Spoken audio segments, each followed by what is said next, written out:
Sometimes the hardest thing in life is watching someone else's pain and doing nothing about it. That's exactly what mountain man Josiah Hale faced when he came down from his cabin after 7 years of living alone. He only needed supplies, salt, coffee, bullets, simple things. But in the town square, he found 3 little girls being sold like cattle. They were sisters, maybe 5 years old, with burlap sacks covering their heads like they were nothing more than property. Through the rough cloth, you could hear them crying, holding hands so they wouldn't lose each other. The town's meanest rancher, Vernon Slade, wanted to buy them and split them apart. Everyone was too scared to stop him. Josiah had barely enough money to feed himself through winter. He could have walked away, minded his own business like he had for years. But sometimes a man reaches a moment where staying silent isn't an option anymore. What happens when someone with nothing left to lose decides that doing what's right matters more than playing it safe? Before we jump back in, tell us where you're tuning in from, and if this story touches you, make sure you're subscribed because tomorrow I've saved something extra special for you. The morning sun cast long shadows across the Colorado Territory as Josiah Hale made his way down the winding mountain trail for the first time in 7 years. His boots, worn thin from countless miles of hunting and trapping, found familiar purchase on the rocky path that led to Cedar Ridge. The leather pouch at his side contained his last coins, enough for salt, coffee, and ammunition if he was careful. Nothing more. He paused at the overlook where the trail bent sharply downward, offering a clear view of the valley below. Cedar Ridge sprawled along the creek bed like a collection of toy buildings, its weathered storefronts and dusty streets a stark reminder of the world he'd left behind. Smoke rose from a dozen chimneys, carrying the scent of wood fires and breakfast cooking. For most men, it would have been a welcome sight after months of solitude. For Josiah, it felt like descending into a past he'd spent 7 years trying to forget. The weight of his worn leather Bible pressed against his chest from inside his coat pocket. He'd carried it every day since Martha and the children died, though he hadn't opened it in just as long. Once those pages had been his guide, his comfort, his very purpose. Reverend Josiah Hale had stood before congregations in 3 different towns, spreading the word of hope and redemption with the fervor of a true believer. That man felt like a stranger now. The fever had taken them in the span of a week, first little Samuel, barely 3 years old, then baby Rebecca, and finally Martha herself. She'd fought the longest, tending to the children, even as the sickness consumed her own strength. Josiah had prayed harder than he'd ever prayed in his life, promising God anything, everything, if he would just spare his family. But God, it seemed, had other plans. After the funerals, Josiah had packed what little he could carry and disappeared into the mountains. The cabin he'd built with his own hands sat tucked against a granite cliff, sheltered from the worst winds and hidden from prying eyes. For 7 years he'd lived off the land, hunting deer and elk, trapping beaver and fox, gathering wild herbs and berries. The mountain had become his church, the forest his congregation. It was a hard life, but it was honest. The mountain didn't make promises it couldn't keep.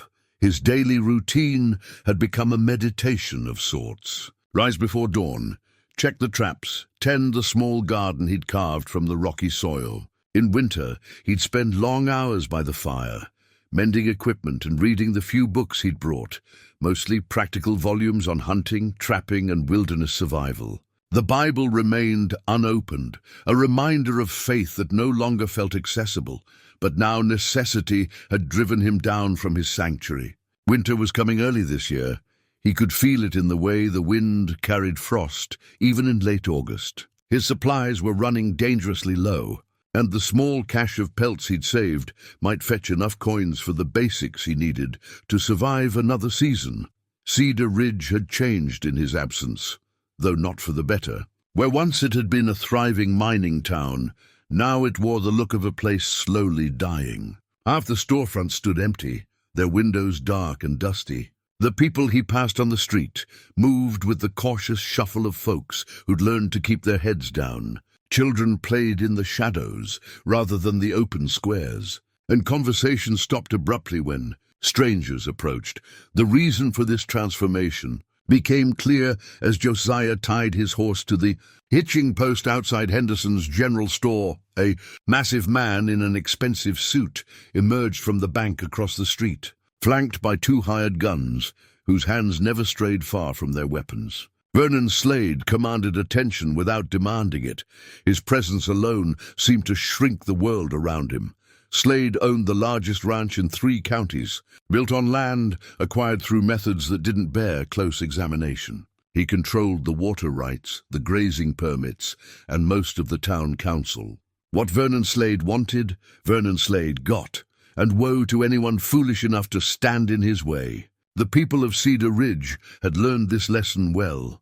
Josiah pushed through the door of Henderson's store, a small bell announcing his arrival. The proprietor, a thin man with kind eyes and prematurely gray hair, looked up from his ledger with surprise. "Well, I'll be blessed," Old Man Henderson said, his voice carrying genuine warmth. "Josiah Hale, as I live and breathe. Thought you might have froze to death up there in the mountains?" "Not yet," Josiah replied, managing a slight smile. "Though winter's coming early this year." Henderson nodded knowingly. "Feels it in my bones too. What can I do for you?" Josiah placed his small bundle of pelts on the counter. "Need to trade these for supplies. Salt, coffee, ammunition if you've got it."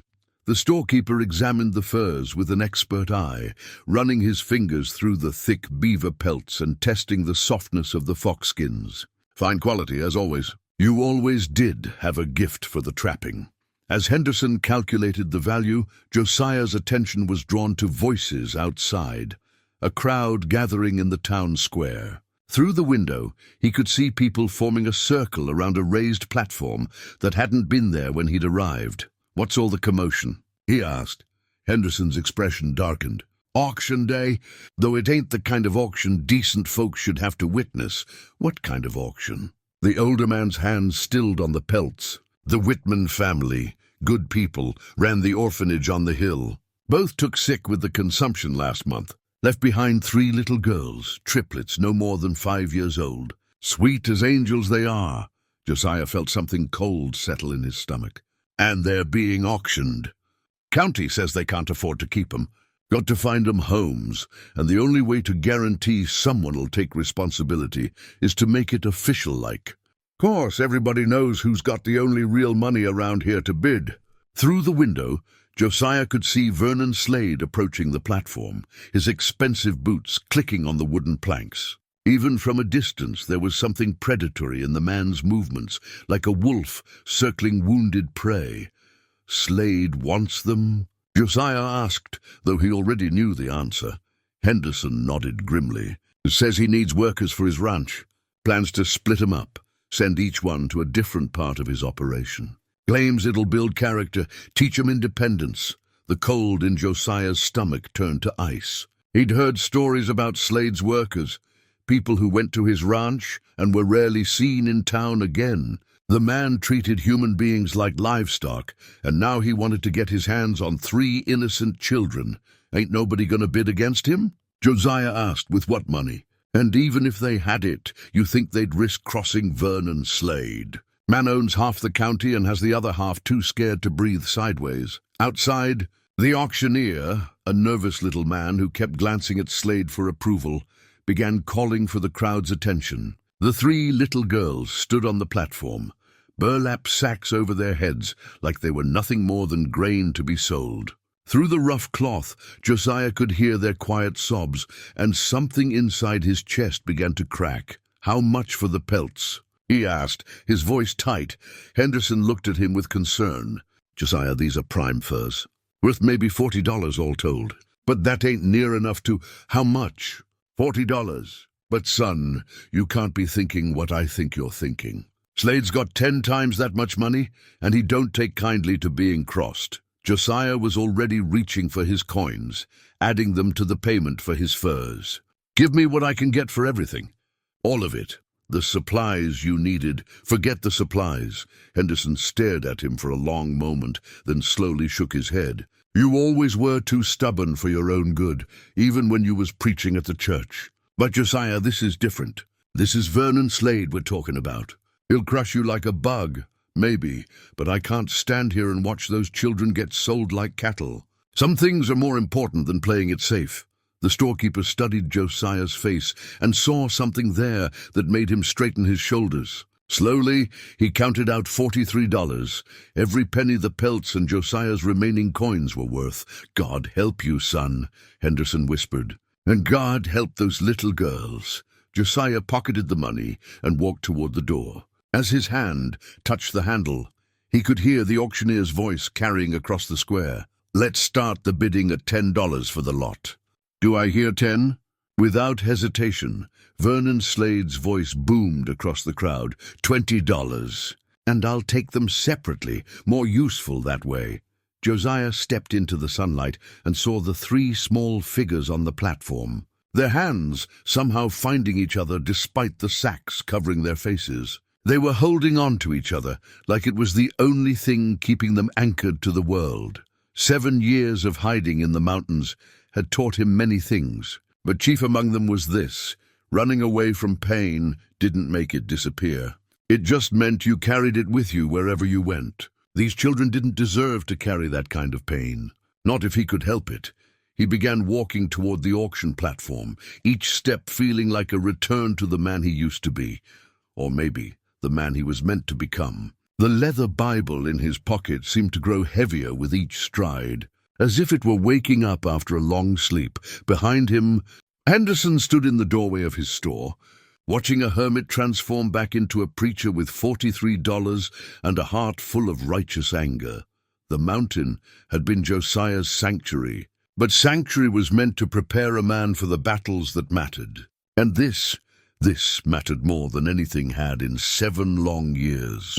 The crowd parted as Josiah approached the auction platform, conversations dying to whispers as people recognized the mountain hermit who hadn't been seen in town for 7 years. His weathered face and wild beard drew curious stares, but it was the determined set of his shoulders that made folks step aside. Vernon Slade stood near the front, his expensive suit a sharp contrast to the rough work clothes of everyone else. He'd already claimed his territory, positioning himself where the auctioneer could see him clearly. His 2 bodyguards flanked him like bookends, their hands resting casually on their gun belts. On the platform, the 3 little girls huddled together in a way that broke Josiah's heart.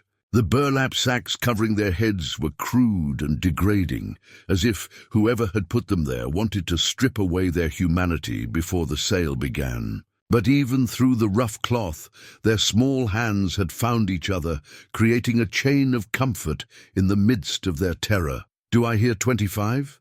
The auctioneer called, his voice nervous and thin. He was a small man with thinning hair and the look of someone who'd rather be anywhere else. 25, Slade responded immediately, his voice carrying the confidence of a man who'd never been outbid for anything he wanted. The auctioneer scanned the crowd hopefully. 25 going once. "Any other bidders?" Silence stretched across the square like a held breath. Josiah could see the faces around him. Good people, most of them, but people who'd learned that crossing Vernon Slade was a luxury they couldn't afford. They had families to protect, businesses to maintain, debts that needed paying. Standing up to power was a risk few could take, but Josiah had no business to lose, no family left to endanger. He had nothing but $43 and a conscience that wouldn't let him walk away. 30, he called out, his voice cutting through the silence like a blade. Every head in the crowd turned toward him. The auctioneer blinked in surprise, and even Slade turned to see who dared challenge him. When the rancher's eyes found Josiah, his expression shifted from surprise to something darker. "Well now," Slade said, his voice carrying easily across the square, "if it isn't the mountain hermit. Thought you died up there in them hills." Josiah didn't respond. His attention was fixed on the 3 small figures on the platform. One of them had turned her head slightly toward his voice, and he could see a tiny corner of her face beneath the burlap, a glimpse of pale skin and what might have been hope. $30, the auctioneer repeated, his voice gaining strength. "Do I hear 35? Slade's jaw tightened almost imperceptibly. 40, 42, Josiah counted immediately. A murmur ran through the crowd. Someone in the back whispered, "He's actually bidding against Slade."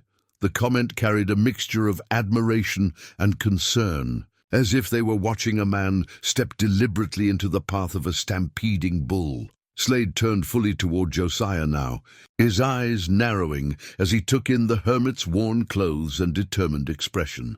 "You got $42, Mountain Man. That's more money than most folks in this town see in a month." "I got what I got," Josiah replied calmly. "Question is, are you bidding or just talking?" The crowd held its collective breath. Nobody spoke to Vernon Slade that way. The rancher's face flushed red above his expensive collar, and his bodyguards shifted nervously. $50, Slade snapped, his voice hard as winter. The auctioneer looked hopefully at Josiah, but everyone could see the math. $50 was more than the hermit could possibly have. The brief moment of rebellion was over, and the natural order would be restored. Josiah felt the weight of every eye in the square. He thought of his cabin in the mountains, of the long winter ahead, of the supplies he'd needed that would now go unbought. $50 was indeed more than he had. But then one of the little girls on the platform made a small sound, not quite a sob, but close enough, and something inside Josiah's chest caught fire. $50, he said quietly, to split up three sisters who've already lost everything else in the world. The crowd stirred uneasily. There was something in Josiah's tone that carried beyond the auction, beyond the money, into territory that made everyone uncomfortable. "This is an auction, not a sermon," Slade said coldly. "You got $50 or not?" Josiah stepped closer to the platform, close enough that the little girls could hear him clearly. "I don't got $50, he said, his voice carrying to every corner of the square. "But I got $43 and something you ain't got, Slade." "And what's that?" "A reason to care whether these children sleep safe at night." The silence that followed was different from before, heavier, weighted with the kind of truth that makes people shift uncomfortably and look at their shoes. Even Slade's bodyguard seemed affected by it, but Slade himself just laughed, a sound like breaking glass. $43 it is, then.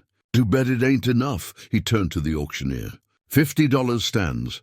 The auctioneer raised his gavel. $50 going once. "Wait!" The voice came from the crowd, thin but determined.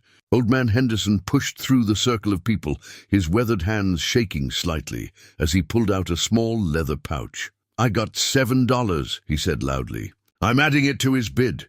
A gasp ran through the crowd. Henderson was risking his business, his livelihood, everything he'd built over 30 years of honest work. "That makes 50, Henderson continued, his voice getting stronger. $50 to keep three little girls together. For a moment, Vernon Slade looked genuinely shocked. Then his expression hardened into something ugly. 51, he said coldly. 52. This voice came from Martha Holbrook, the seamstress, who stepped forward with a handful of coins clutched in her fist. "These children deserve better than being treated like livestock." 53. Tom Bradley, the blacksmith, his massive arms crossed over his chest. "Got a daughter myself." "Can't stand by and watch this." One by one, people began stepping forward. "A quarter here, 50 cents there." Coins pulled from pockets and purses with the desperate urgency of people who'd finally found something worth risking. "Everything for $55, the growing group called out together. Slade's face had gone from red to purple.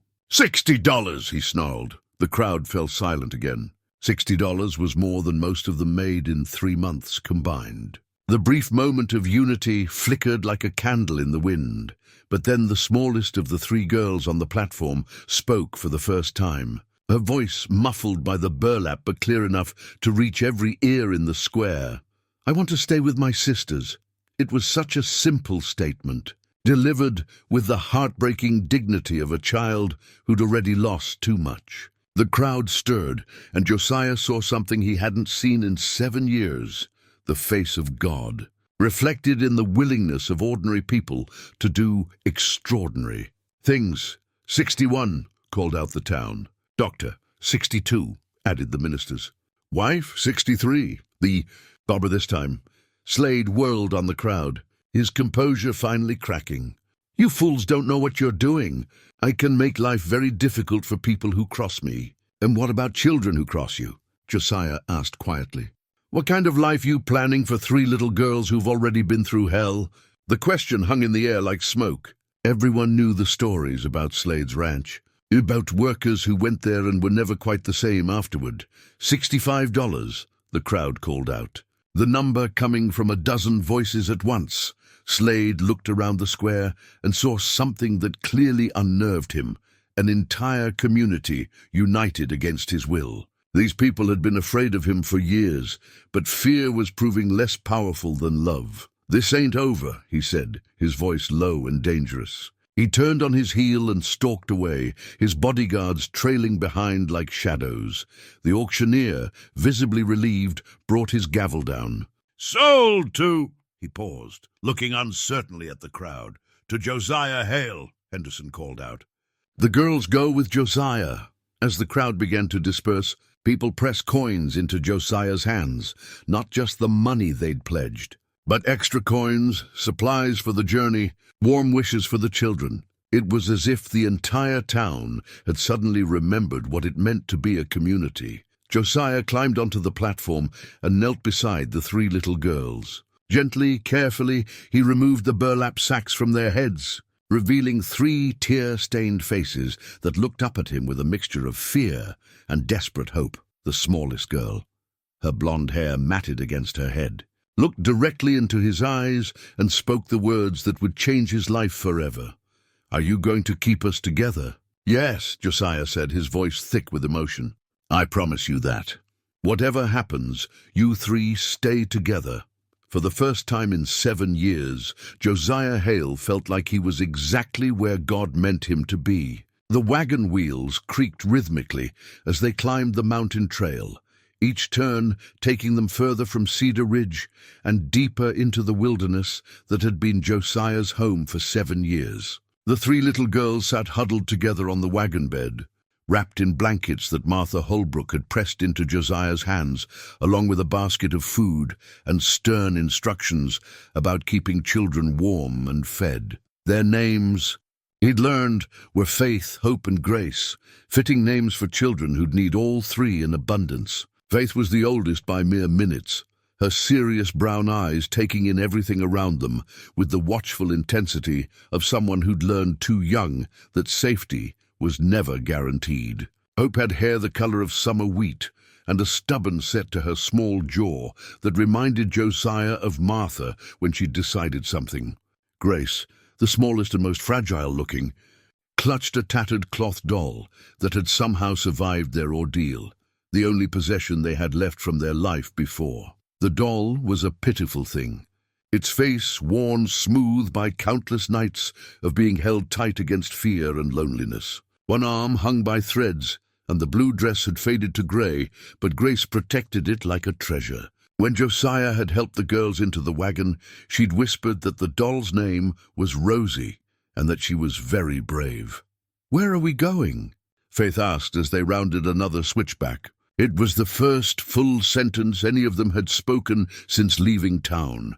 "Home," Josiah replied, though the word felt strange in his mouth. He'd been thinking of the mountain cabin as a hideout, a place to lick his wounds in private. The idea of it becoming a home, their home, was something he hadn't quite wrapped his mind around yet. "What's it like?" Hope asked, peering over the edge of the wagon at the drop-off that fell away into shadow. "Quiet," Josiah said. "Got a good view of the valley. Creek runs right past the front door, so we'll never want for fresh water." He didn't mention that the cabin had only 1 room, or that his bed was a simple cot built into the wall, or that he'd never cooked for anyone but himself. He didn't mention that he had no idea how to care for 3 traumatized children, or that his supplies were now so low they might all starve before winter ended. "Are there bears?" Grace asked, her voice so soft he almost missed it. "Some, but they mostly keep to themselves if you don't bother them. Same as most folks up here." Faith studied his profile as he drove. "Are you most folks?" The question caught him off guard. "I reckon I am. Been living alone up here for a long time." "Why alone?" Hope asked.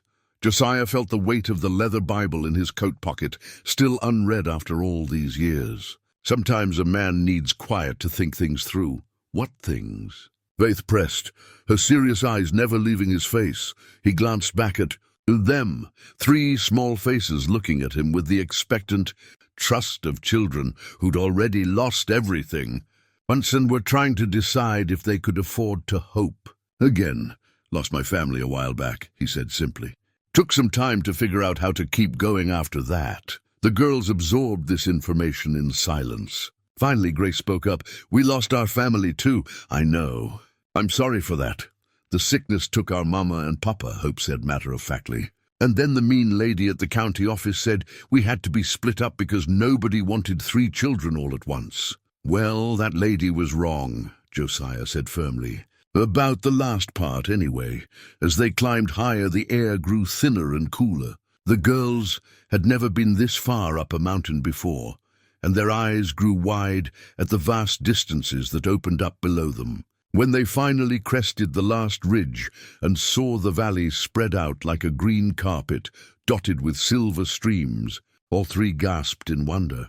It's like looking down on the whole world, Faith whispered. Pretty near, Josiah agreed. On clear days, you can see all the way to the next territory. The cabin sat in a natural clearing, backed up against a granite cliff that provided shelter from the worst storms. It was solidly built. Josiah had spent months selecting each log, chinking every gap, ensuring the roof would shed rain and snow with equal efficiency. But as he looked at it now through the children's eyes, he saw how small and spare it really was. It's cozy, Hope announced with determined optimism. That's one word for it, Josiah muttered as he helped them down from the wagon. Inside, the cabin was even smaller than it appeared from outside. His cot occupied one corner, a rough table and 2 chairs filled the center, and his few possessions, cooking pot, rifle, traps and books, took up the rest of the available space. There was nowhere for 3 children to sleep, nowhere for them to keep their belongings, nowhere for them to simply exist without being in each other's way constantly. Faith surveyed the space with the practical eye of someone who'd learned to make do with less. We can sleep on the floor. We don't mind. You won't be sleeping on any floor, Josiah said gruffly. I'll figure something out. Grace had wandered over to his small collection of books, running her fingers along the spines. Do you know how to read? She asked. Some. Could you teach us? Mama was teaching us letters before she got sick. Josiah looked at the 3 small faces turned toward him expectantly and felt something shift in his chest, a rusty mechanism clicking into place after years of disuse. I reckon I could manage that. As evening approached, he set about preparing what he hoped would pass for supper. His usual meal of beans and salt pork seemed inadequate for children. So he opened one of the jars of preserves that Martha Holbrook had packed, spreading it on thick slices of bread that Henderson had contributed. The girls ate in polite silence, clearly hungry, but too well-mannered to complain about the simple fare. When they were finished, Faith cleared the plates without being asked, while Hope helped Grace wash her face and hands in the basin by the door. Where do we sleep? Grace asked as darkness settled over the mountain. Josiah looked at his narrow cot and the hard floor, then at 3 exhausted children who'd been through more upheaval in one day than most people experienced in a lifetime. Tell you what, he said. How about you 3 take the bed tonight and I'll make do with a bedroll by the fire? All 3 of us? Hope asked, her eyes widening. All 3. Might be a little crowded, but you'll be warm. As he helped them settle under his thick woolen blankets, Grace looked up at him with eyes that seemed far too old for her small face. Mr. Josiah, she whispered. Just Josiah. Don't need the mister. Are you going to keep us? Really keep us? The question hit him like a physical blow. In her voice, he heard every abandoned child who'd ever asked that question, every broken promise that had taught her not to hope too hard. I gave you my word, he said quietly. And where I come from, a man's word is his bond. She smiled then, the first real smile he'd seen from any of them, and clutched her, tattered doll closer as the fire settled into embers, and the children's breathing grew deep and even. Josiah sat in his chair and wondered what in God's name he'd gotten himself into. 3 children, 3 little girls who needed food, shelter, clothing, education, love, and about 100 other things he had no idea how to provide. Outside, an owl called from the darkness, and the night sounds of the mountains settled around the cabin like a familiar blanket. Tomorrow would bring its own challenges, but tonight, for the first time in 7 years, Josiah Hale wasn't alone, and despite his fears, despite the practical impossibility of what he'd undertaken, it felt like the most right thing he'd done in a very long time. The first week at the cabin established a rhythm that surprised Josiah with its naturalness. The girls rose with the sun, as children do, and by the time he'd stoked the fire and started coffee, they were already dressed and ready for whatever the day might bring. Faith had appointed herself the leader, making sure Hope and Grace washed their faces and combed their hair before breakfast. Hope proved to be curious about everything, asking endless questions about mountain life, wildlife, and how things worked. Grace, the quietest of the 3, seemed content to observe and absorb, though she never let her precious doll Rosie out of her sight. On the 3rd morning, Josiah woke to find Faith already up, trying unsuccessfully to restart the fire from the cold ashes. "Here," he said gently, kneeling beside her. "Fire's got to breathe, same as you and me. You're smothering it with too much kindling." He showed her how to build a proper fire, tinder first, then kindling, then gradually larger pieces of wood. Her small hands were surprisingly steady as she followed his instructions, and when the flames finally caught and began to grow, her face lit up with pride. "Can you teach Hope and Grace, too?" she asked. "Course. Mountain living, everybody needs to know these things." That afternoon, he found himself carving 3 small wooden spoons from a piece of seasoned pine. It started as a practical necessity. They only had 2 spoons between them. But as he worked, shaping each handle to fit small fingers, it became something more. When he presented them after supper, carefully sanded smooth and rubbed with bear oil, the girls' faces shone as if he'd given them precious jewels. "They're beautiful," Grace whispered, turning hers over in her hands. "Did you make these just for us?" "Seemed like you needed your own," Josiah said, trying to keep the emotion out of his voice. "Every person ought to have their own spoon." Hope immediately began using hers to eat the last of her preserves, making elaborate production of each bite. Faith studied the grain patterns in the wood, running her finger along the smooth curves. Grace held hers against her chest like another treasured possession. "Thank you, Papa Josiah," she said softly. The words stopped him cold. Papa Josiah. When had that happened?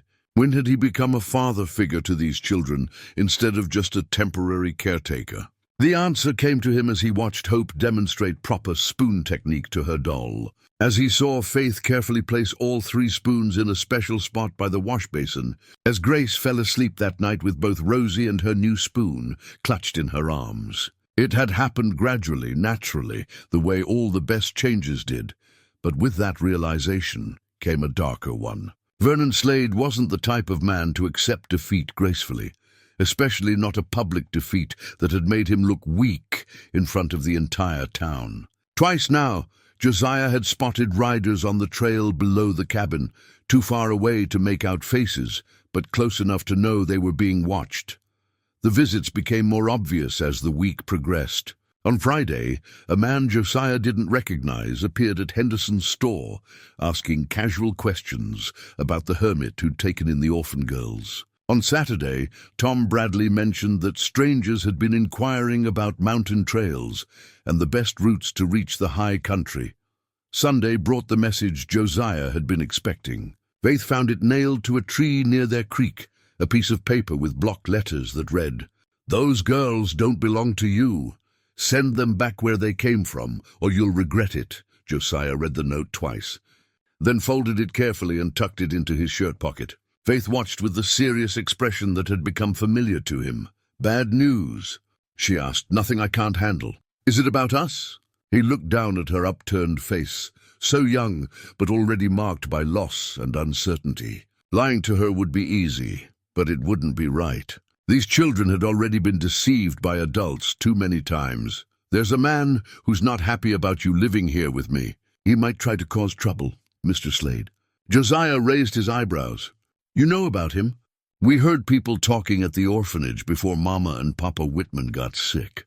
They said Mr. Slade was mean to people who worked for him, and that children who went to his place were never happy. Josiah felt a cold anger settle in his chest.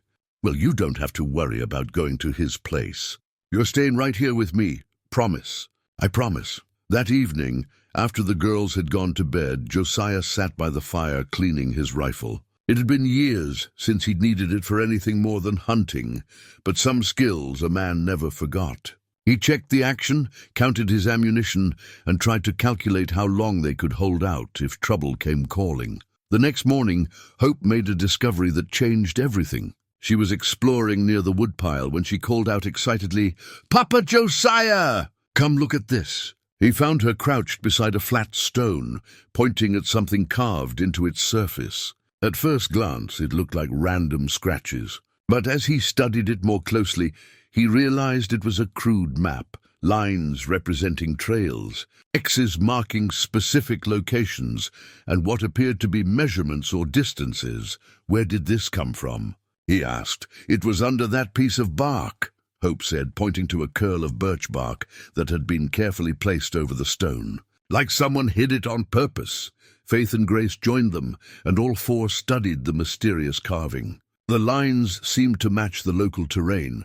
Josiah could identify what looked like their creek, the main trail down to Cedar Ridge, and several other geographical features. It's a treasure map, Hope declared with 5-year-old certainty. Don't be silly, Faith said, but her voice carried a note of intrigue. People don't bury treasure in the mountains.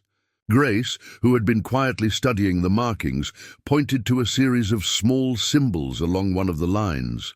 These look like letters.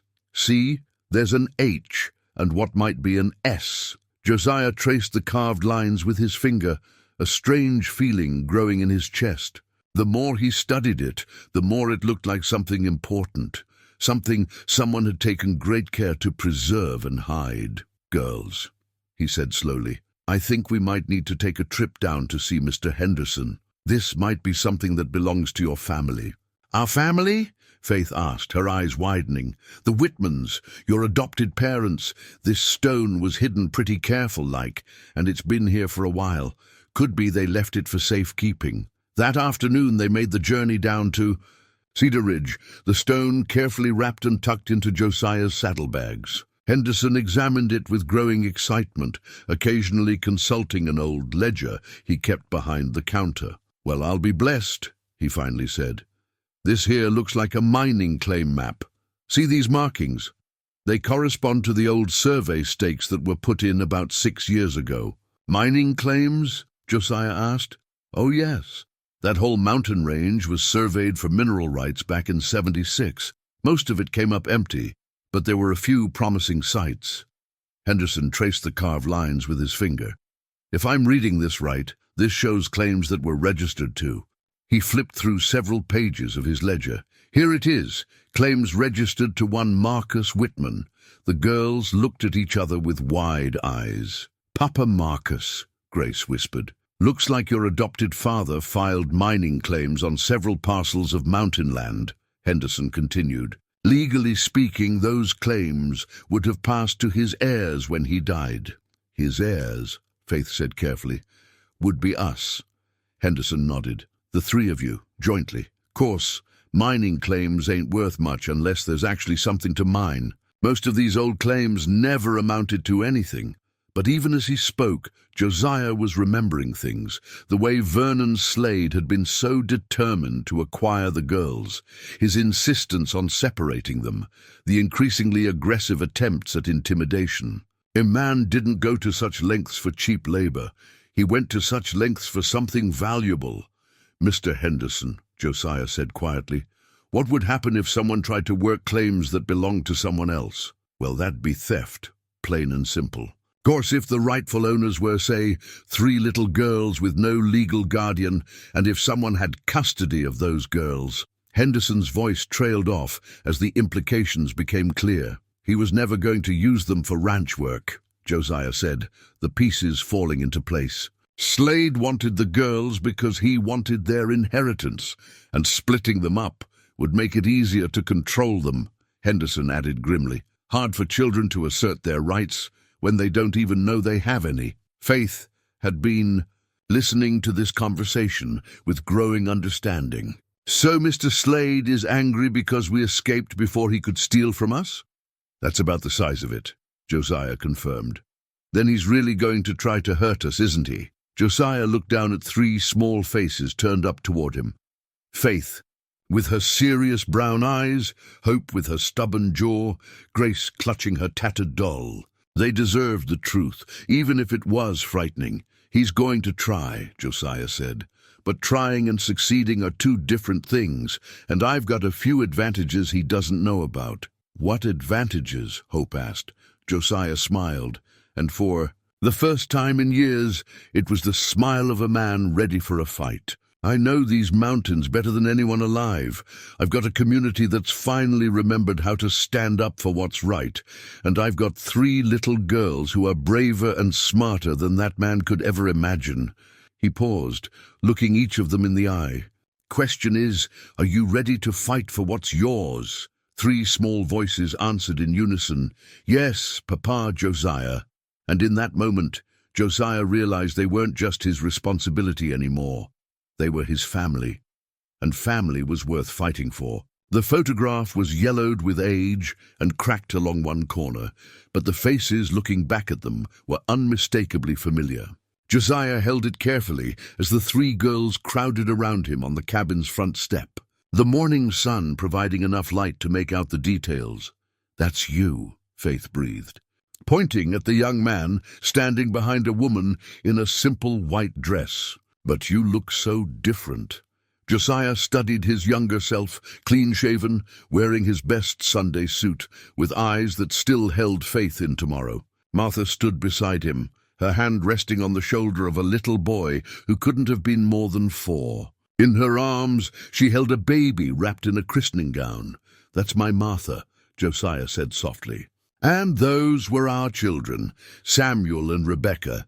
Grace traced the edge of the photograph with her finger. They look happy. We were. For a while, Hope, ever direct, asked the question the others were thinking. What happened to them? Josiah had told them the basic facts, that sickness had taken his family, but he'd never shared the deeper story. Looking at their expectant faces now, he realized they deserved to know about the man he'd been before grief and guilt drove him into the mountains. I was a preacher then, he began. Had a church in a town called Millfield, about a day's ride north of here. Martha played the organ, and the children would sit in the front pew during services, quiet as little angels. Were you a good preacher? Faith asked. I thought I was. At a good congregation, people seemed to listen when I spoke about faith and hope and God's plan for everyone. He paused, remembering Sunday mornings filled with hymns and sunlight streaming through stained glass windows that Martha had helped design. Then the fever came through town. Took a lot of folks that winter, but especially the children and the old ones. I prayed for everyone, visited the sick, did everything I thought a preacher should do. Grace had moved closer, drawn by the sadness in his voice. But God didn't listen. Oh, he listened. Just didn't give the answers I wanted to hear. Josiah's voice grew rough around the edges. When the fever took Samuel first, I told myself it was part of God's plan, that there was some greater purpose I couldn't see. When Rebecca got sick next, I prayed harder than I'd ever prayed in my life. Promised God anything if he'd spare her. The girls waited silently as he gathered himself. Martha held on the longest, kept trying to care for the children even when she could barely stand. The night she died, she looked at me and said, Don't let this break your faith, Josiah. They need you to keep believing for all of us. But it did break your faith, Hope said, with the matter-of-fact insight that children sometimes possessed, like a stick over somebody's knee. I buried them all in the town cemetery, preached their funeral service myself because that's what Martha would have wanted, then packed up and disappeared. Couldn't stand the thought of telling other people about God's love when I felt like he'd abandoned me completely. Faith studied the photograph again. "Is that why you don't read your Bible anymore?" The question caught him off guard. He'd forgotten how observant children could be, how they notice things adults tried to hide. "You carry it everywhere," she continued, "but you never open it." "I've been watching." Josiah pulled the worn leather Bible from his coat pocket and set it on the step between them. "Haven't opened it in 7 years. Keep carrying it out of habit, I suppose." Grace reached out tentatively and touched the cracked leather cover. "Maybe God's been waiting for you to come back." "Maybe he's been waiting for the right reason," Hope added, looking meaningfully at her sisters. Before Josiah could respond, Faith pointed down the mountain trail. "Someone's coming!" 3 riders were making their way up the winding path, not the careful, tentative approach of friends, but the determined advance of men with business to conduct. Josiah recognized the lead rider immediately, Vernon Slade, dressed in his expensive suit despite the rough mountain terrain. "Girls, go inside," Josiah said quietly, "and stay away from the windows." "Are we hiding?" Grace asked. "You're being careful. There's a difference."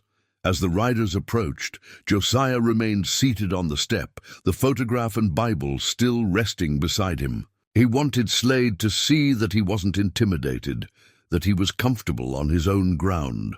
Slade reined in his horse about 20 feet from the cabin, his 2 companions flanking him like bookends. Up close, the rancher looked older than he had in town. There were lines around his eyes that spoke of sleepless nights and frustrated schemes. "Afternoon." "Hale," Slade said, his voice carrying false courtesy. "Mind if we dismount?" "Long ride up here." "Free country," Josiah replied. "Though I can't say what brings you all the way up to my place."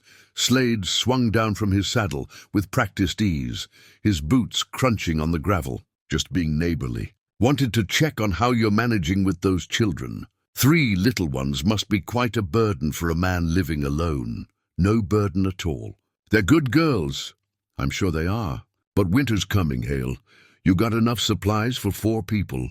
Enough warm clothes, enough food to last till spring?" Josiah stood slowly, letting his full height work in his favor. Even in his mountain clothes, he cut an imposing figure. "We'll manage." "See, that's what concerns me," Slade continued, his tone growing sharper.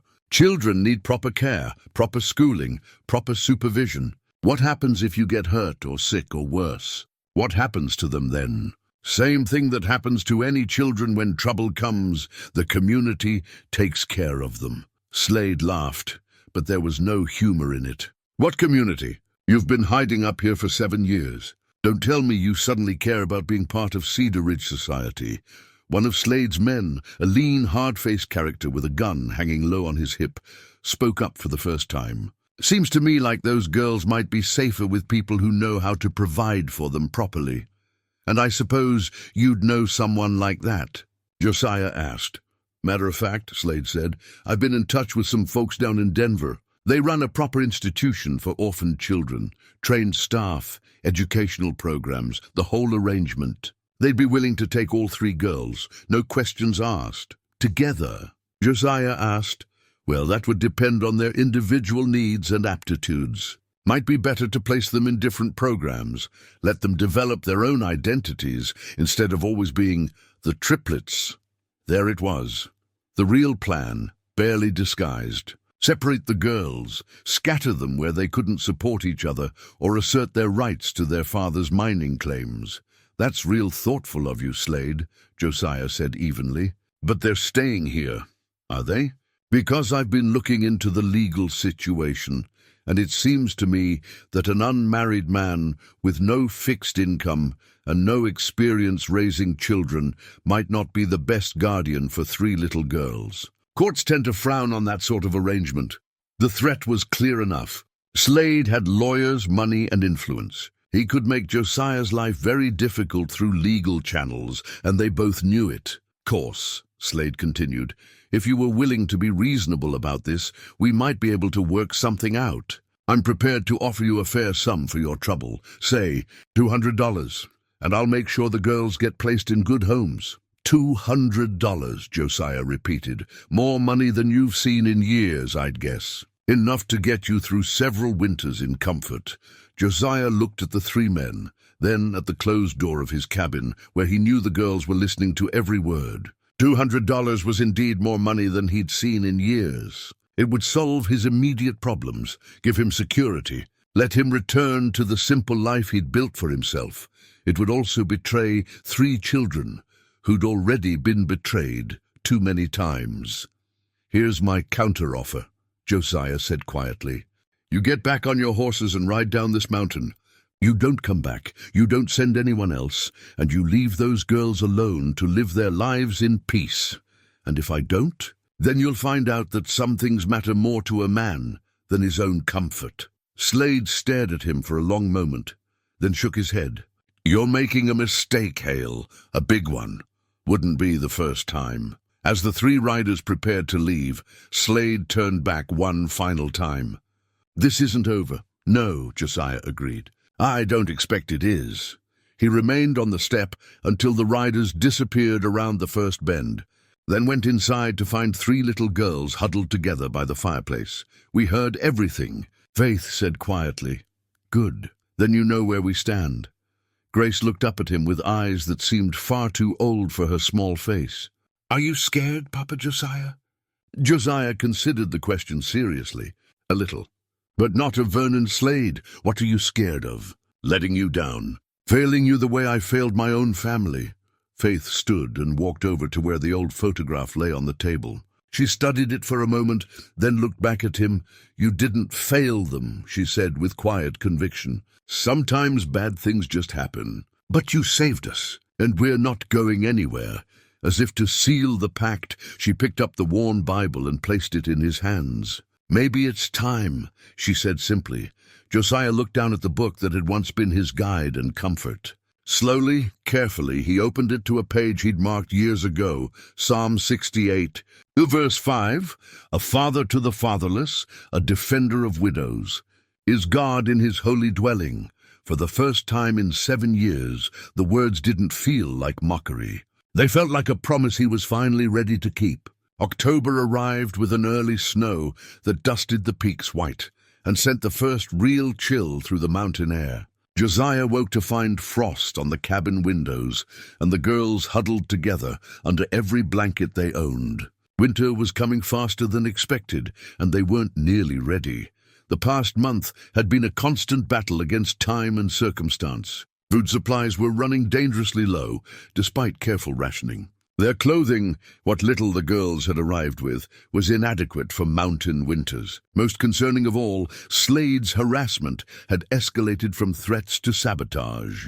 Twice now, Josiah had found his snares cut and scattered.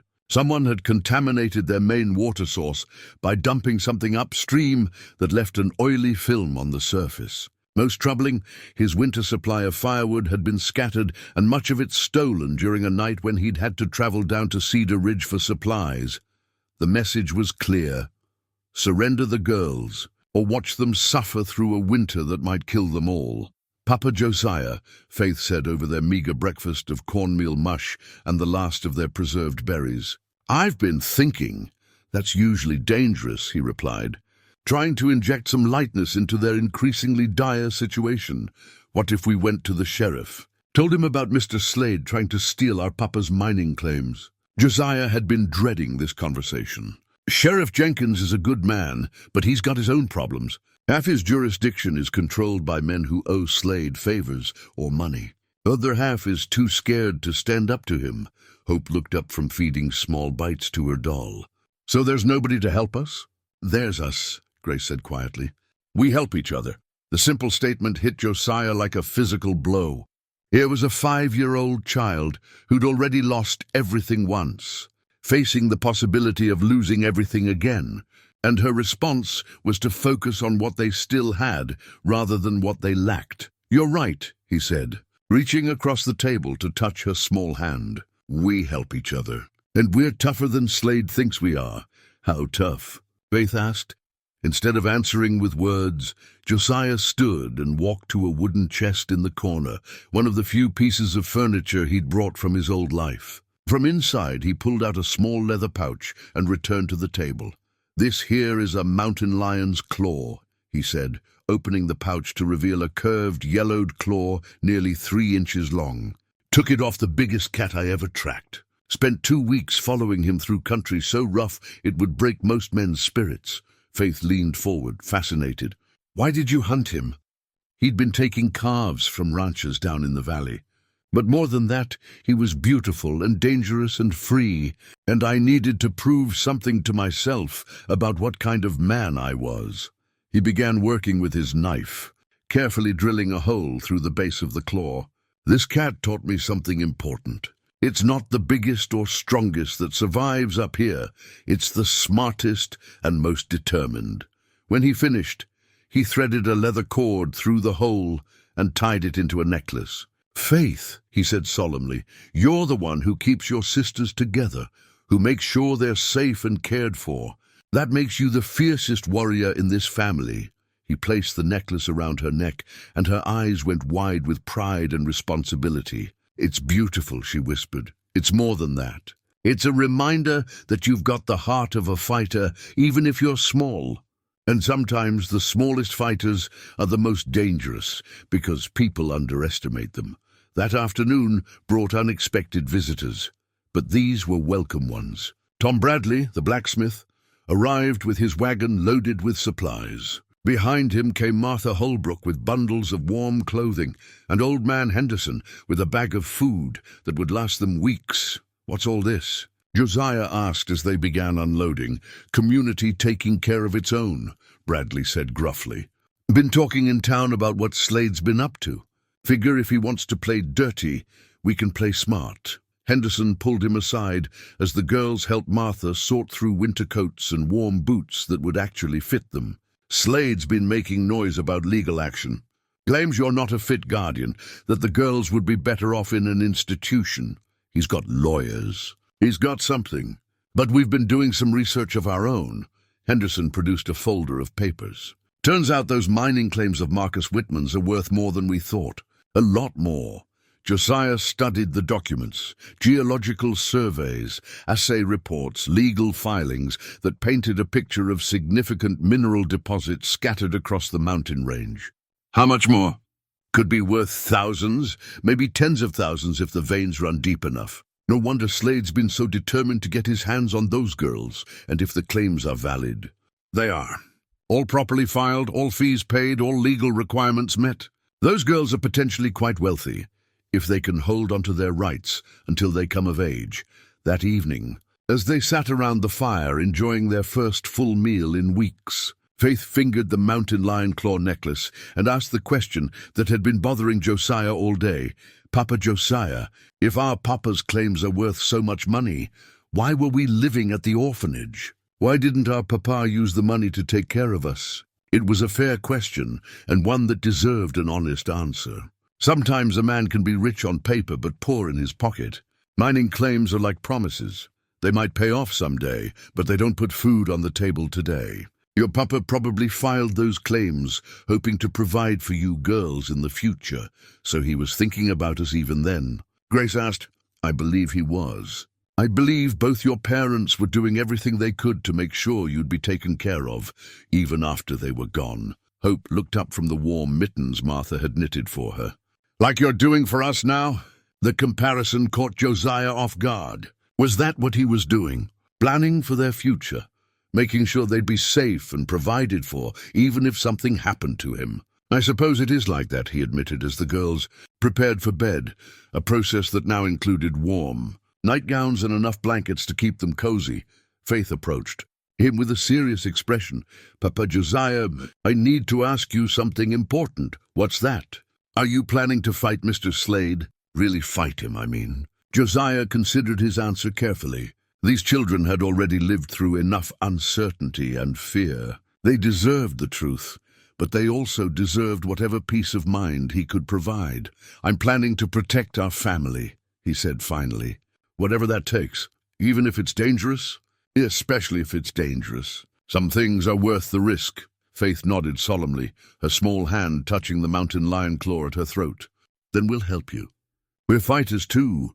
Outside, the wind picked up, carrying the promise of harder weather to come. But inside the cabin, 4 people who'd found each other against all odds were preparing to face whatever storms lay ahead, natural or man-made. Josiah opened his Bible that night and read from Ecclesiastes. 2 are better than 1, because they have a good return for their labor. If either of them falls down, one can help the other up. 3 was even better, he thought, watching the girls sleep peacefully in their warm beds. And 4 was a family worth fighting for. Tomorrow would bring new challenges, but tonight they were safe, warm, and together. For now, that was enough. The document arrived on a Tuesday morning in November, delivered by a nervous young man who'd ridden hard from Denver. His horse was lathered with sweat despite the cold, and his hands shook as he handed Josiah the official-looking envelope. "You Josiah Hale?" the courier asked, glancing around nervously, as if he expected trouble to emerge from the trees. "That's me. Got a legal summons for you. Court appearance required in Denver 2 weeks from today. Something about custody proceedings." The girls gathered around as Josiah opened the envelope, their faces reflecting the same dread he felt settling in his stomach. Inside were multiple documents bearing the seal of the Colorado Territorial Court, along with a letter on expensive stationery that bore Vernon Slade's name. "What's it say?" Faith asked, her voice small. Josiah scanned the legal language, his heart sinking with each paragraph. "Slade's petitioning the court to have you girls declared wards of the territory. Claims I'm an unfit guardian without proper resources or legal standing. Can he do that?" Hope asked. "He's doing it." Josiah continued reading, his anger building. "Says here he's prepared to assume guardianship himself, with the full support of the county commissioners and various concerned citizens." But it was the final document that made his blood run cold. A detailed assessment of Marcus Whitman's mining claims, complete with recent geological surveys and mineral assays. The numbers were staggering. What Henderson had estimated as thousands was actually tens of thousands, possibly hundreds of thousands of dollars worth of silver and copper deposits. How did Slade get this information? Josiah muttered, studying the technical reports. Faith peered over his shoulder. "What information?" "These surveys, they're recent. Someone's been out on your papa's claims doing professional mining assessments. This level of detail costs serious money and requires specialized equipment. The implications were disturbing. Either Slade had been planning this for much longer than anyone realized, or he had access to resources and information that went far beyond what a regional rancher should possess. That afternoon, Josiah made the difficult decision to leave the girls with Martha Holbrook while he rode to Cedar Ridge for answers. He found Henderson in his store, but the older man's usual friendly demeanor was replaced by visible worry. "Been expecting you," Henderson said before Josiah could speak. "Heard about the court summons. How'd you hear about that?" "Word travels fast when Vernon Slade wants it to. He's been spreading the news all over town, acting like it's a done deal." Josiah placed the geological surveys on the counter. "These look familiar to you?" Henderson examined them with growing alarm. "Where'd you get these?" "They came with the court papers. Question is, how did Slade get them?" "These surveys were done within the last 6 months, according to the dates." "That's impossible. Nobody's been working those claims." "I'd have heard about it. Would you? These mountains are big, and there's a lot of country up there that nobody visits regularly." Henderson's face went pale as he continued reading. "Josiah, if these numbers are accurate, we're not talking about small-time mining claims. This is major mineral wealth, the kind that attracts attention from big companies and serious investors." "What kind of attention?" Before Henderson could answer, the store's bell jangled, and Dr. Patterson entered, his medical bag in one hand and a grim expression on his face. He glanced around to make sure they were alone, then approached the counter.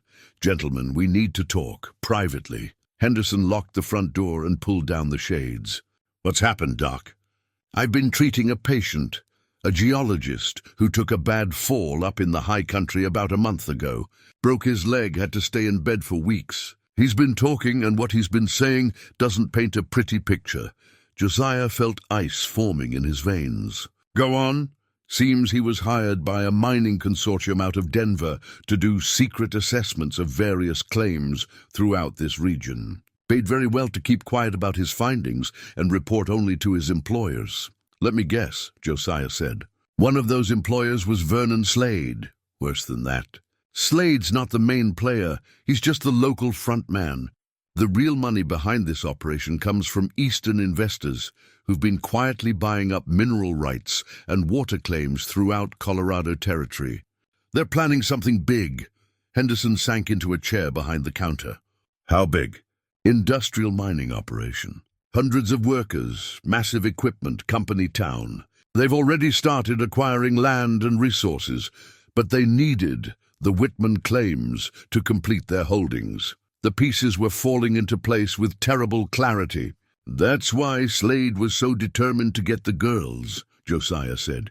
It was never about cheap labor or even local control. He was working for people with serious money and long-term plans. Gets worse, Dr. Patterson continued. According to my patient, they've been planning this for over 2 years.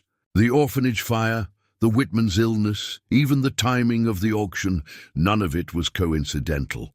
The words hit Josiah like physical blows. You're saying someone deliberately. I'm saying there are people who will do whatever it takes to acquire valuable assets. And 3 little girls represent the biggest obstacle to a very profitable venture. Henderson's hands were shaking as he poured himself a drink from a bottle he kept under the counter. The Whitmans didn't die from natural causes, did they? Can't prove it, Dr. Patterson said. But I treated them both, and their symptoms were unusual. Could have been consumption like we thought. Could have been something else.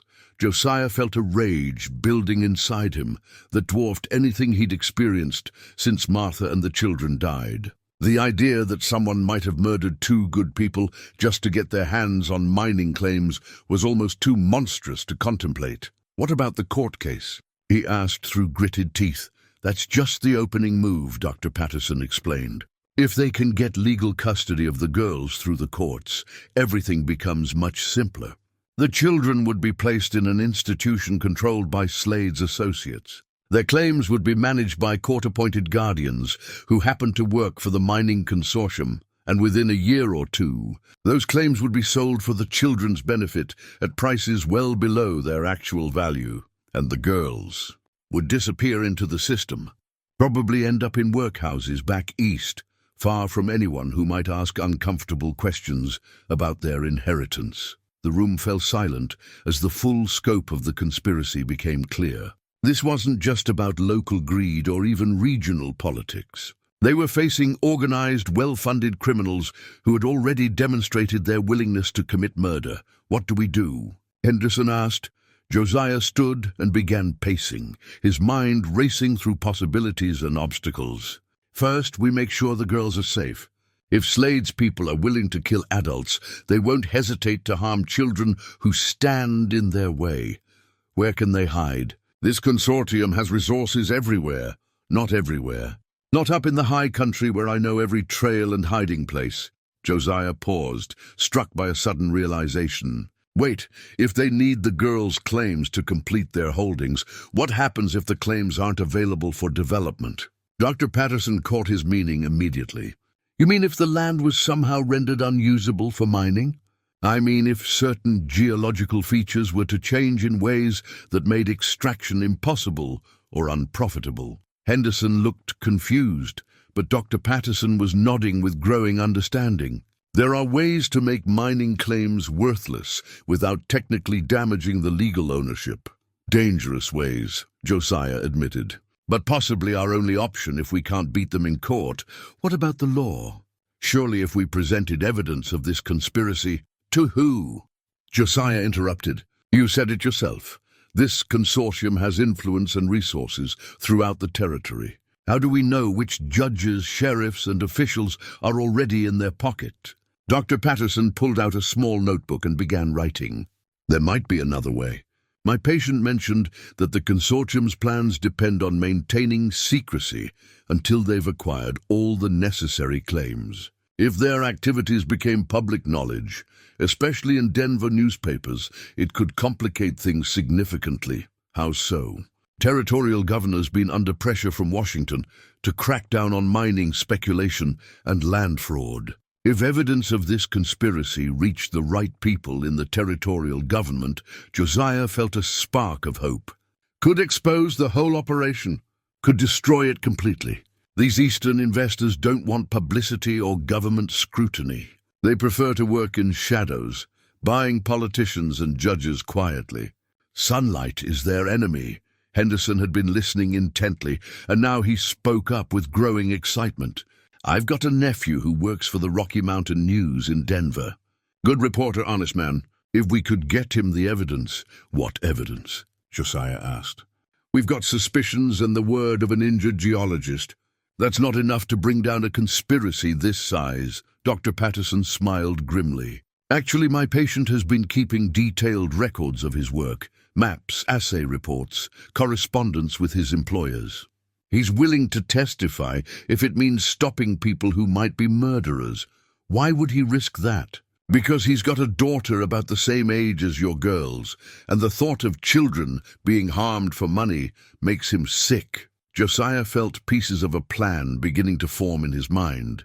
It was risky, possibly suicidal, but it might be their only chance to protect the girls and expose the truth. Here's what we're going to do, he said, his voice carrying the authority of a man who'd found his purpose again. Dr. Patterson, you get your patient's evidence together and contact Henderson's nephew. Henderson, you coordinate with the townspeople who supported us at the auction. We're going to need their help again. What about you? Henderson asked. I'm going back to get the girls and prepare for war. If this consortium wants those mining claims badly enough to commit murder, they're not going to give up just because we've exposed them. There's going to be a fight, and I intend to be ready for it. As he prepared to leave, Dr. Patterson grabbed his arm. Josiah, you realize what you're up against. These people have professional gunmen, unlimited resources, and no scruples about killing anyone who stands in their way. Then they're about to learn something important, Josiah replied, his hand unconsciously touching the Bible in his coat pocket. Sometimes the most dangerous enemy is the one who's got nothing left to lose and everything to fight for. The ride back to the cabin gave him time to think, and by the time he reached the mountain hideaway, Josiah had made his decision. The consortium wanted a fight. They'd get one, but it would be fought on his terms, in his territory, with weapons they couldn't buy and tactics they wouldn't expect. The girls were waiting for him on the front porch, and the sight of their trusting faces strengthened his resolve. Whatever happened in the days ahead, he would not let these children become casualties in someone else's greed. The war for their future was about to begin. The pocket watch had belonged to Josiah's father and his father's father before him.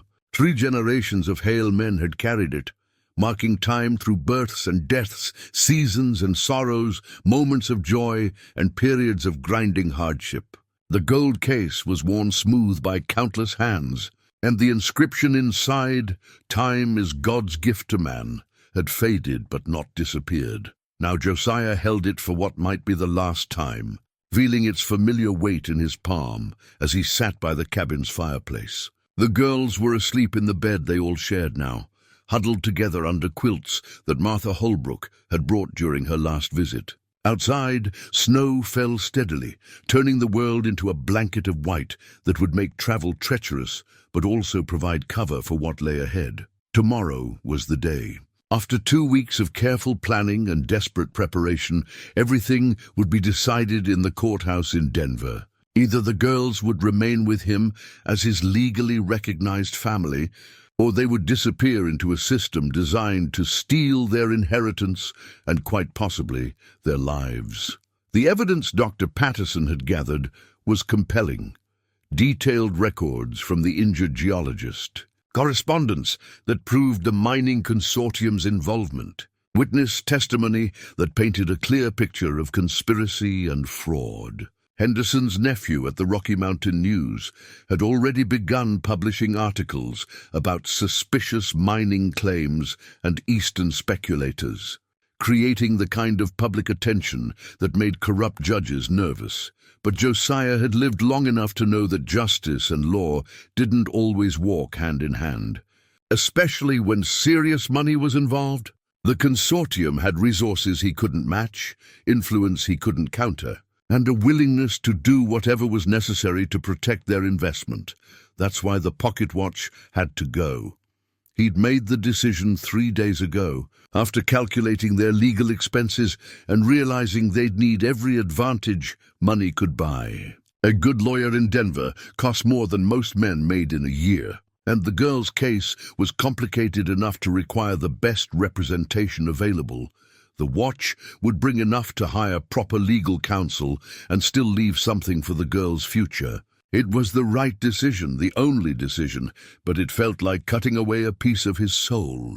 Papa Josiah. He turned to find Faith standing in the doorway, her small figure backlit by the dim glow from the bedroom. She wore one of the flannel nightgowns Martha had sewn for her, and her hair hung loose around her shoulders. "Can't sleep?" he asked quietly. She shook her head and padded across the room to sit beside him on the bench. "I keep thinking about tomorrow." "What about tomorrow? What if we lose? What if the judge says we have to go with Mr. Slade?" Josiah set the pocket watch carefully on the mantel and put his arm around the small girl. "Then we'll face that when it happens. But I don't intend to lose." "How can you be sure?" "Because we're fighting for something more important than money or power. We're fighting for family, for the right to stay together, for justice. Those are powerful forces, Faith. Sometimes they're stronger than all the money in the world." She leaned against his side, and he could feel her small body trembling, not from cold, but from fear and uncertainty. "Hope had a bad dream. She dreamed that men came and took us away in the middle of the night, and we never saw you again. That's not going to happen. Promise?" The word hung in the air between them, weighted with all the promises that had already been broken in these children's short lives. Josiah thought of Marcus and Eleanor Whitman, probably telling the girls that everything would be all right, even as sickness consumed them. He thought of his own promises to Martha, to God, to himself, all of them ultimately empty in the face of forces beyond his control. But looking down at Faith's upturned face, he realized that some promises were worth making even if you couldn't guarantee keeping them. Some promises were acts of faith rather than statements of fact. "I promise," he said quietly. "Whatever happens, I'll fight for you girls with everything I have." She smiled then, the first real smile he'd seen from her in days. "I believe you." After she returned to bed, Josiah sat alone with his thoughts and preparations. The legal strategy was as solid as they could make it, but he'd learned long ago that the best-laid plans often crumbled at the first contact with reality. He needed contingencies, alternatives, ways to protect the girls if the court system failed them. The high country cache was ready, a hidden cabin deeper in the mountains where they could disappear if necessary. It would be a hard life, especially through winter, but it would be life to get them. Henderson had promised to keep them supplied through his network of trappers and hunters, men who knew how to move through the wilderness without being seen. Dr. Patterson had prepared medical supplies and detailed instructions for treating common illnesses and injuries. Martha Holbrook had sewn warm clothes in larger sizes, anticipating that the girls would grow during whatever exile might be necessary. Tom Bradley had crafted tools and weapons suitable for mountain living. The entire community of Cedar Ridge had quietly mobilized to support them, understanding that this fight was about more than one man and 3 orphaned children. It was about whether ordinary people could stand up to organized corruption and win, whether justice meant anything in a territory where money and influence seemed to trump everything else. But even with all that support, success wasn't guaranteed. Vernon Slade had been making his own preparations, bringing in hired guns from Denver, spreading rumors about Josiah's mental stability and fitness as a guardian. The consortium behind him had unlimited resources and no apparent scruples about how they used them. The next morning dawned clear and cold, with the kind of brilliant sunshine that made the snow-covered landscape look like something from a fairy tale. The girls were unusually quiet during breakfast, their normal chatter replaced by the tense silence of people preparing for battle. "Are you scared?" Grace asked as they prepared for the long ride to Denver. "A little," Josiah admitted. "But being scared doesn't mean you can't be brave. Sometimes the bravest thing you can do is keep going even when you're frightened." Hope, who had been silently feeding bits of biscuit to her doll, looked up with serious eyes. "Will there be other children at the courthouse?" "Maybe. Why?" "If there are and they're in trouble like we were, maybe somebody will help them too." The simple statement hit Josiah like a physical blow. Here was a 5-year-old child facing the possibility of losing everything she had left in the world, and her concern was for other children who might need help. The courage and compassion these girls displayed constantly amazed him. "Maybe they will," he said, his voice thick with emotion. "And maybe seeing what happens to us today will help other people find the strength to stand up for what's right." The ride to Denver took most of the day, traveling through country that grew progressively more civilized as they descended from the mountains. They passed ranches and farms, small towns and settlements, the stagecoach stations and telegraph lines, all the markers of a territory slowly transforming from wilderness to civilization. But with that transformation came complexity, corruption, and the kind of legal maneuvering that could separate children from the people who loved them. The closer they got to Denver, the more Josiah wondered if they were leaving safety behind, for a trap that had been carefully prepared by people with far more experience in these battles than he possessed. Dr. Patterson met them at the hotel where Henderson had arranged accommodations. His face was grim as he delivered the latest news. "The consortium's been busy," he reported. "They've managed to get the case assigned to Judge Blackwood, a man who's never met a mining company he didn't like. Our lawyer says it's not impossible to win, but we'll need to present an absolutely compelling case." "What about the evidence?" "That's the good news. The Rocky Mountain News articles have generated enough public interest that several other newspapers are starting to investigate. The Territorial Governor's Office has announced they're launching their own inquiry into mining speculation and land fraud." Faith, who had been listening intently, asked, "Does that mean the bad men might get in trouble?" "It means people are paying attention now," Dr. Patterson replied.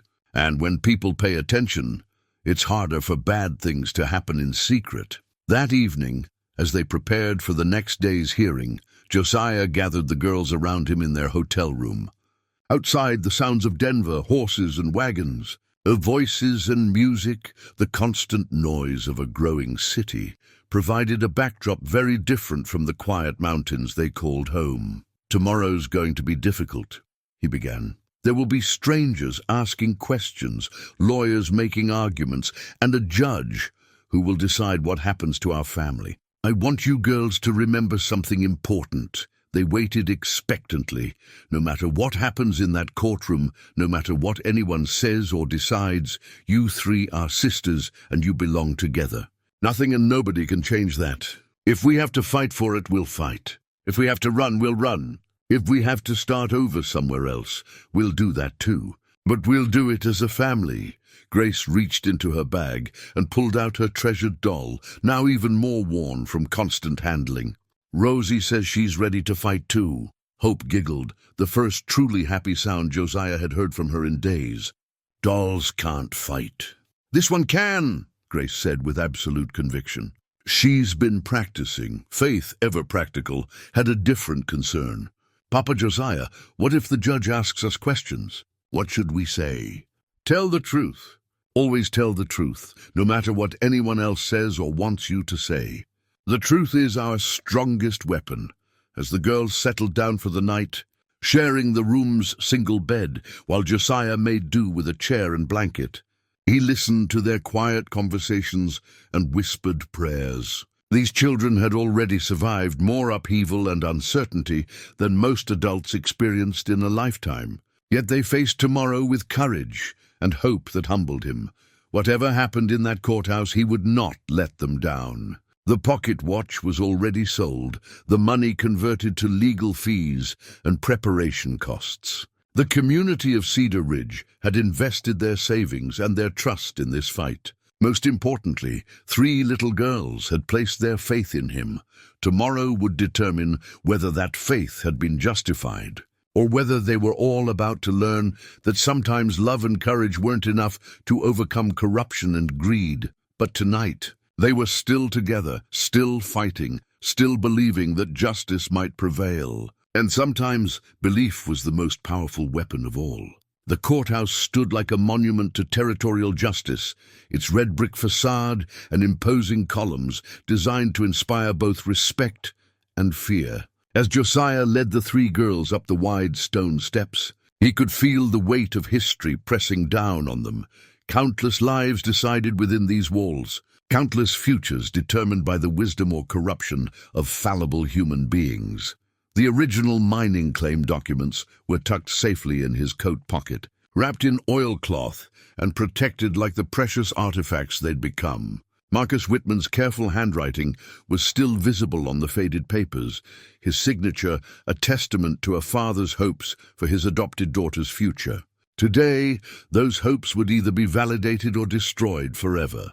Inside, the courtroom buzzed with unusual activity. Word of the case had spread through Denver's legal community, drawing spectators curious about the mountain hermit who dared challenge one of the territory's most powerful men. Reporters from 3 different newspapers sat in the gallery, their notebooks ready to record whatever drama was about to unfold.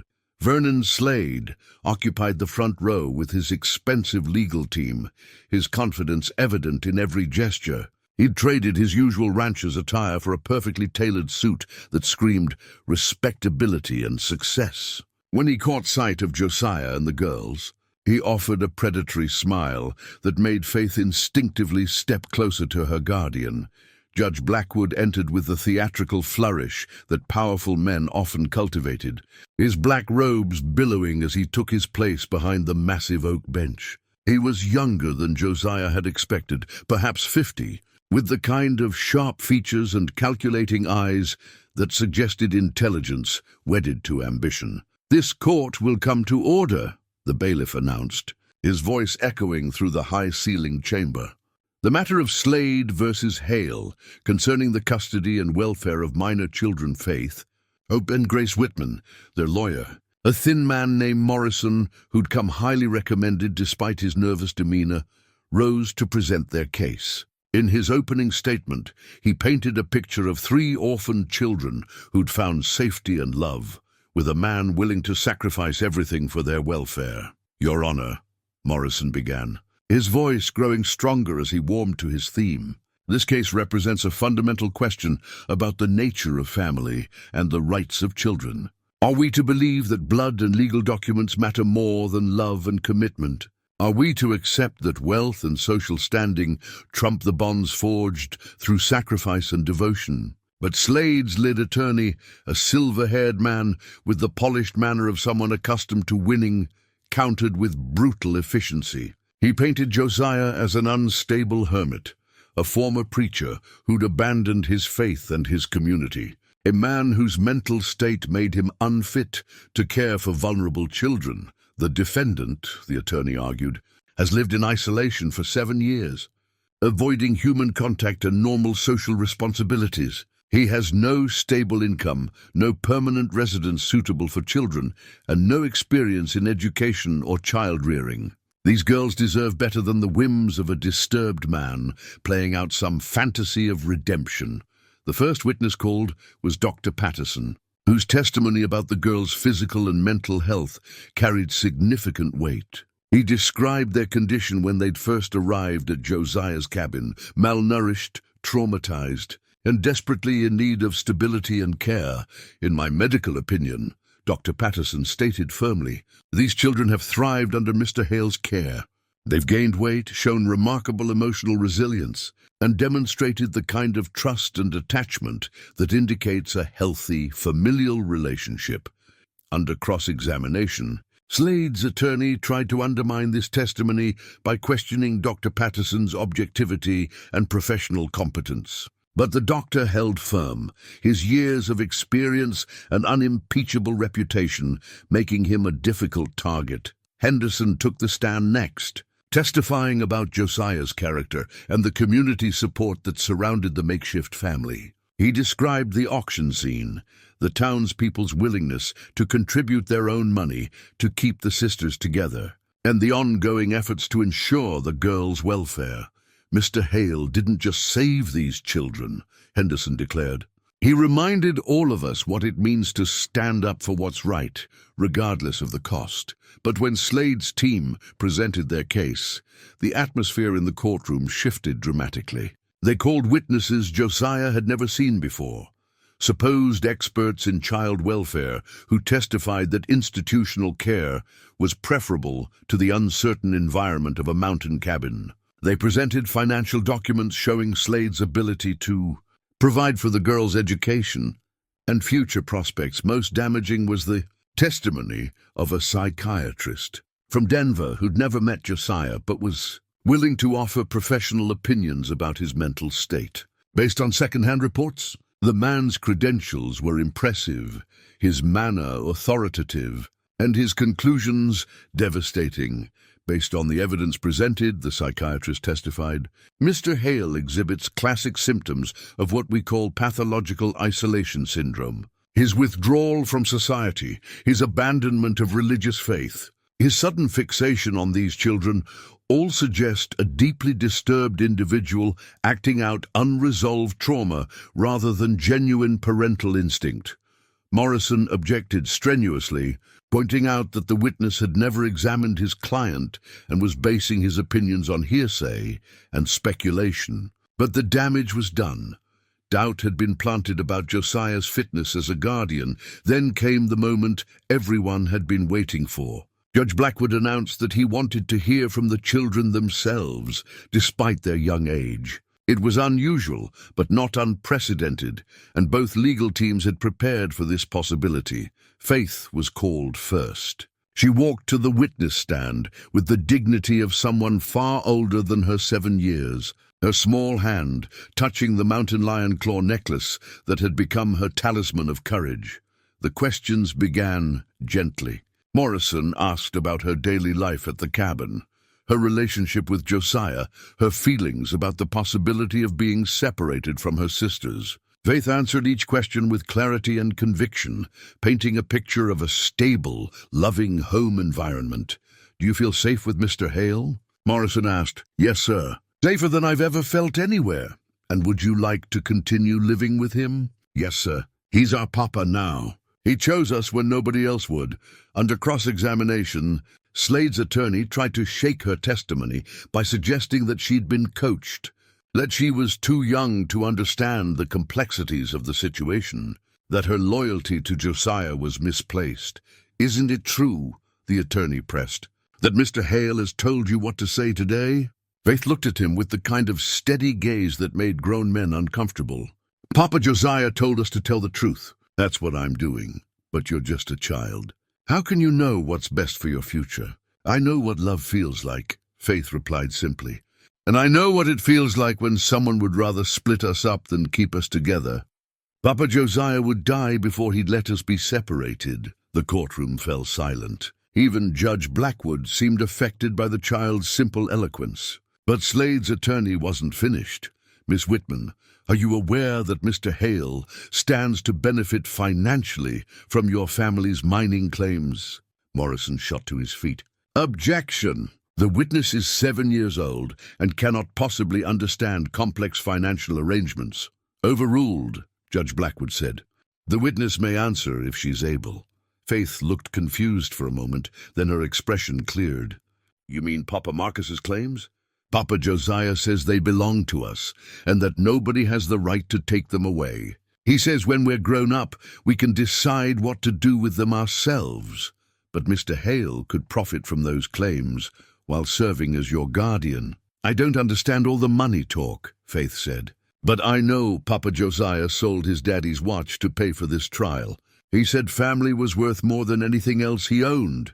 The attorney paused, clearly not expecting this response. In the gallery, Josiah could see several spectators nodding approvingly. The girl's honesty was undeniable, her loyalty obvious, her wisdom remarkable for someone so young. As Faith returned to her seat, she caught Josiah's eye and smiled, a small, brave expression that conveyed more than words ever could. Whatever happened next, she'd done her part to fight for their family. The first phase of the battle was over.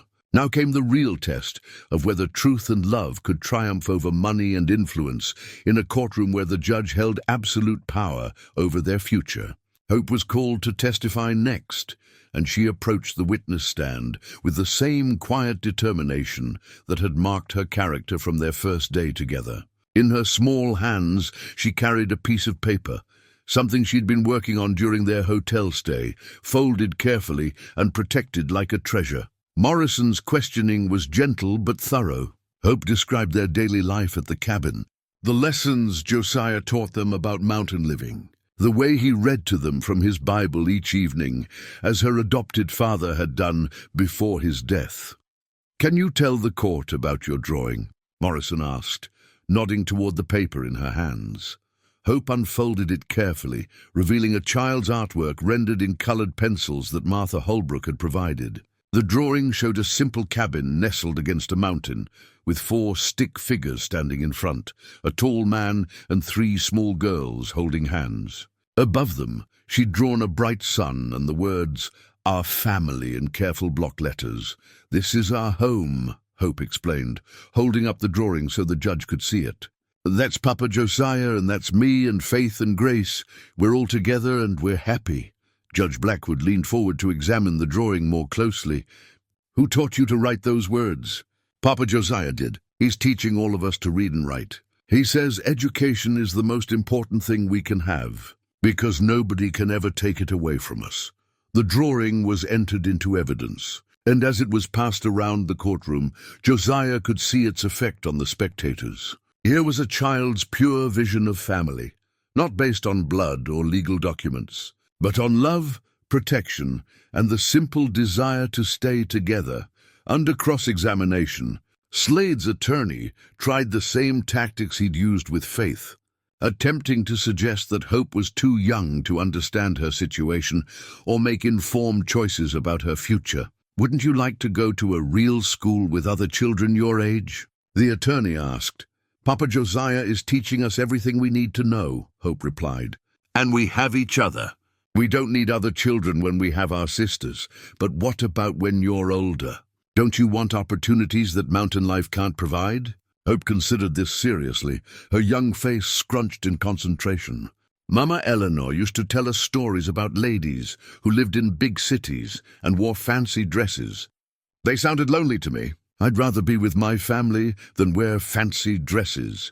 The courtroom rippled with quiet laughter, and even Judge Blackwood allowed himself a slight smile. The child's honesty was disarming. Her priorities clear and unshakable, Grace testified last, and her appearance at the witness stand created a stir throughout the courtroom. She was clearly the youngest, so small that the bailiff had to adjust the microphone and provide a cushion so she could be seen properly. In her arms, she clutched her beloved doll, Rosie. Worn and faded but still treasured, Morrison's questions were especially gentle. Recognizing that Grace was both the most vulnerable and potentially the most compelling witness. "Can you tell us about your doll?" Morrison asked. Grace held up Rosie for everyone to see. "This is Rosie. She belonged to my mama before the sickness came. Papa Josiah fixed her arm when it was coming loose, and he made her a new dress because her old one was too torn up." "Does Papa Josiah take good care of you, like he took care of Rosie?" "Yes, sir. He makes sure we eat good food and stay warm and safe. When I have bad dreams, he sits with me until I fall back asleep. And he never gets angry when I ask too many questions. Do you want to stay with Papa Josiah?" Grace nodded emphatically. "He promised we'd stay together no matter what. Papa Josiah always keeps his promises." When Slade's attorney rose for cross-examination, he seemed almost reluctant to challenge such a young child. His questions were perfunctory. clearly designed to check a box rather than seriously undermine her testimony. But then he made a tactical error that would haunt the remainder of the proceedings. "Miss Whitman," he said, "wouldn't you be happier in a nice house with plenty of toys and pretty clothes, instead of living in a tiny cabin in the mountains?" Grace looked at him with the kind of direct gaze that only children possessed, completely honest, utterly fearless. "Mister," she said, her voice carrying clearly through the silent courtroom, "do you have a family?" The attorney looked surprised by the question. "That's not relevant to, do you?" Grace pressed. "Yes, I have a wife and children. Do you love them?" "Of course, but would you trade them for a bigger house and fancier things?" The attorney paused, clearly realizing he'd walked into a trap of his own making. "No, I wouldn't." "Then you understand why we want to stay with Papa Josiah. He's our family now." "You can't replace family with things." The courtroom erupted in spontaneous applause, which Judge Blackwood quickly gavelled to silence. But the damage was done. A 5-year-old child had just delivered the most effective argument of the entire trial. As Grace returned to her seat, clutching Rosie tightly, Vernon Slade's confidence was visibly shaken. His expensive lawyers conferred in urgent whispers. While Morrison allowed himself a small smile of satisfaction, Judge Blackwood called for a recess to consider the testimony. And as the courtroom emptied, Josiah gathered the 3 girls close to him. Whatever happened next, they'd spoken their truth with courage and clarity that would have impressed adults twice their age. "Did we do good, Papa Josiah?" Faith asked quietly. "You did perfect," he replied, his voice thick with pride and emotion. "You showed everyone exactly what kind of people you are, brave, honest, and loyal. No matter what the judge decides, I'm proud to be your family." Hope looked up at him with serious eyes. "Are you scared?" "Not anymore," Josiah realized, and it was true. Watching these 3 children defend their right to stay together, seeing their unshakable faith in him and in each other, had reminded him of something he'd forgotten during his years of isolation. Sometimes the most powerful force in the world wasn't money or influence or legal maneuvering. Sometimes it was simply the truth, spoken by those too young to know it was supposed to be complicated. The battle was almost over. Soon they would know whether love and courage were enough to triumph over greed and corruption. But regardless of the outcome, they'd proven something important to themselves and to everyone watching. They were a family, and families fought for each other, no matter what the odds. 6 months after the courthouse battle, spring had returned to the Colorado mountains with the kind of gentle warmth that made a man grateful to be alive. Josiah stood on the expanded porch of their cabin, watching Faith teach Hope and Grace the proper way to tend the vegetable garden they'd planted together. The sound of their laughter echoed across the valley like music. The new family Bible lay open on the wooden table beside him, not the worn leather volume that had carried his grief for so many years, but a fresh copy purchased with the first proceeds from the carefully managed mining claims. Inside the front cover, he'd written their names in careful script: Josiah Hale, Faith Whitman Hale, Hope Whitman Hale, and Grace Whitman Hale. A family legally recognized and bound together by love rather than mere circumstance. Judge Blackwood's decision had come after 2 hours of deliberation that felt like a lifetime. When he'd returned to the courtroom and announced that the girls would remain with Josiah as their legal guardian, the explosion of applause had taken 5 minutes to bring under control. Vernon Slade had stormed out without a word, his expensive legal team trailing behind like defeated soldiers. But the real victory had come in the weeks that followed. As the conspiracy unraveled under the scrutiny of territorial investigators and newspaper reporters, the mining consortium's eastern backers had quickly distanced themselves from Slade's methods once the truth became public. Several officials who'd been taking bribes were arrested, and new laws were passed to protect orphan children from similar schemes. Slade himself had disappeared one night, leaving behind debts and angry creditors, but no forwarding address. His ranch was sold at auction to pay his obligations, bought by a consortium of local farmers who divided it into smaller, more manageable parcels. The community of Cedar Ridge slowly began to thrive again as the shadow of his influence lifted. Dr. Patterson had been right about the power of publicity. The Rocky Mountain News had turned their story into an ongoing series about corruption in territorial government, winning awards and prompting reforms that would protect future generations of vulnerable children. "Papa Josiah," Grace called from the garden. "Come see what Hope found." He ambled over to where the girls were clustered around something in the soil. Hope had unearthed a small metal object, an old horseshoe, probably dropped by some long-ago traveler and buried by seasons of snow and rain. "Is it lucky?" Grace asked, examining the rusty iron. "Some folks say horseshoes bring good fortune," Josiah replied. "But I think we make our own luck through the choices we make and the love we share." Faith, now 8 and increasingly thoughtful, looked up from the tomato plant she'd been carefully staking. "We were lucky that day at the auction. Lucky that you were brave enough to bid against Mr. Slade." "I was lucky too," Josiah said quietly. "Lucky that 3 little girls taught me what family really means." The mining claims had indeed proven valuable, but they'd been placed in a trust managed by Henderson and Dr. Patterson, with proceeds used for the girls' education and the community's benefit. A new schoolhouse was being built in Cedar Ridge, along with a proper orphanage that would ensure no other children face the kind of auction that had nearly torn the sisters apart. Josiah had discovered that he enjoyed teaching, and several other mountain families had begun bringing their children to the cabin for lessons during the summer months. What had started as a desperate attempt to educate 3 orphaned girls had grown into something larger, a small school where children learned not just reading and arithmetic, but also the practical skills needed for mountain life. Martha Holbrook visited every few weeks, bringing news from town and always carrying projects that needed the girls' help. They'd become expert seamstresses under her guidance, creating quilts and clothing for other families in need.